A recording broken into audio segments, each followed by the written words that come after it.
सर्वप्रथम मैं शब्दभूमि प्रकाशन के प्रति अपना हार्दिक आभार और धन्यवाद ज्ञापित करता हूँ कि उन्होंने वर्तमान समय के इस ज्वलंत, प्रासंगिक और गंभीर मुद्दे पर इस विचारोत्तेजक परिचर्चा का आयोजन किया।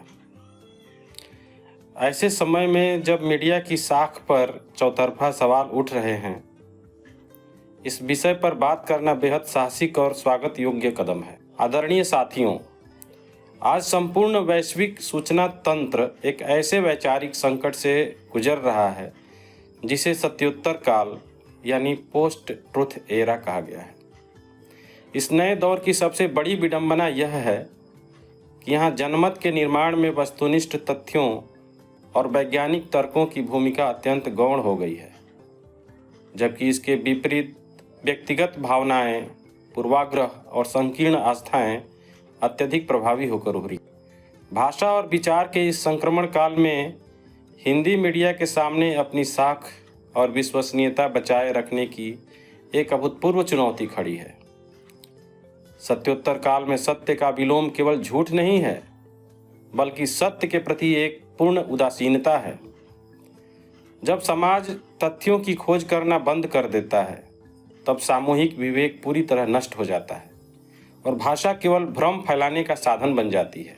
हिंदी पत्रकारिता का एक अत्यंत गौरवशाली इतिहास रहा है, जहां भाषा को राष्ट्रीय चेतना और जन सरोकारों के माध्यम के रूप में बनाया गया था। परंतु आज का हिंदी मीडिया कारपोरेट पूंजी के अनियंत्रित प्रवेश, टीआरपी की अंधी होड़ और व्यावसायिक दबावों के कारण अपने मूल मार्ग से भटक चुका है। समाचारों की प्रामाणिकता की जगह अब सनसनीखेज प्रस्तुति ने ले ली है। समकालीन हिंदी मीडिया पूंजी और सत्ता के ऐसे गठजोड़ के बीच फंसा हुआ है जहां निष्पक्षता केवल एक छलावा है। जब मीडिया जन सरोकारों को छोड़कर केवल सत्ता के स्तुति गान में लग जाता है, तब उसकी विश्वसनीयता स्वतः समाप्त हो जाती है। इस संकट को सबसे अधिक भयावह और हिंसक बनाने का काम टोल संस्कृति और फेक न्यूज के संगठित तंत्रों ने किया है। डिजिटल तकनीक ने आम आदमी को आवाज़ तो दी, परंतु इसके साथ ही सोशल मीडिया पर सक्रिय संगठित ट्रोल सेनाएं किसी भी स्वस्थ और तार्किक संवाद को हिंसक कोलाहल में बदल देती हैं। यहाँ असहमति व्यक्त करने वाले प्रत्येक स्वतंत्र स्वर को चरित्र हनन और मानसिक प्रताड़ना के माध्यम से चुप करा दिया जाता है। यह स्थिति अभिव्यक्ति की स्वतंत्रता पर एक अदृश्य और अत्यंत क्रूर सेंसरशिप की तरह कार्य करती है, जिससे पत्रकार आत्म सेंसरशिप का शिकार होने लगते हैं। बीबीसी जैसी अंतर्राष्ट्रीय संस्थाओं के शोध प्रतिवेदनों से यह पूरी तरह प्रमाणित हो चुका है कि भारत के हिंदी भाषी क्षेत्रों में भ्रामक सूचनाओं का प्रसार एक सुगठित, सुनियोजित और वित्तीय रूप से सुदृढ़ तंत्र के माध्यम से किया जा रहा है। इस चक्रव्यूह को और अधिक मजबूत करते हैं सोशल मीडिया मंचों के एल्गोरिदम, जो सत्य और असत्य में भेद नहीं करते। वे केवल उस सामग्री को बढ़ावा देते हैं जो इंटरनेट पर अधिक कोलाहल और मानसिक उत्तेजना पैदा कर सके, भले ही वह समाज को पूरी तरह से विखंडित क्यों न कर दे। मुख्य धारा का मीडिया, जिसे गोदी मीडिया की संज्ञा दी जा रही है, वह स्वयं इस भ्रामक तंत्र का हिस्सा बनकर सत्ता के संरक्षण में काम कर रहा है। अध्यक्ष महोदय, मैं अपनी बात को समेटते हुए यह कहना चाहूँगा कि सत्योत्तर काल के इस भयानक संकट से मुक्ति पाने का मार्ग केवल तकनीकी प्रतिबंधों से नहीं निकल सकता। इसका वास्तविक समाधान मीडिया साक्षरता और नागरिकों के जागरूक दायित्व के भीतर ही निहित है।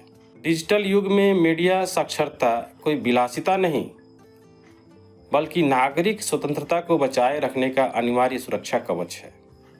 जब तक नागरिक स्वयं सूचनाओं की परख करना नहीं सीखेंगे, तब तक वे इस भ्रामक तंत्र के गुलाम बने रहेंगे।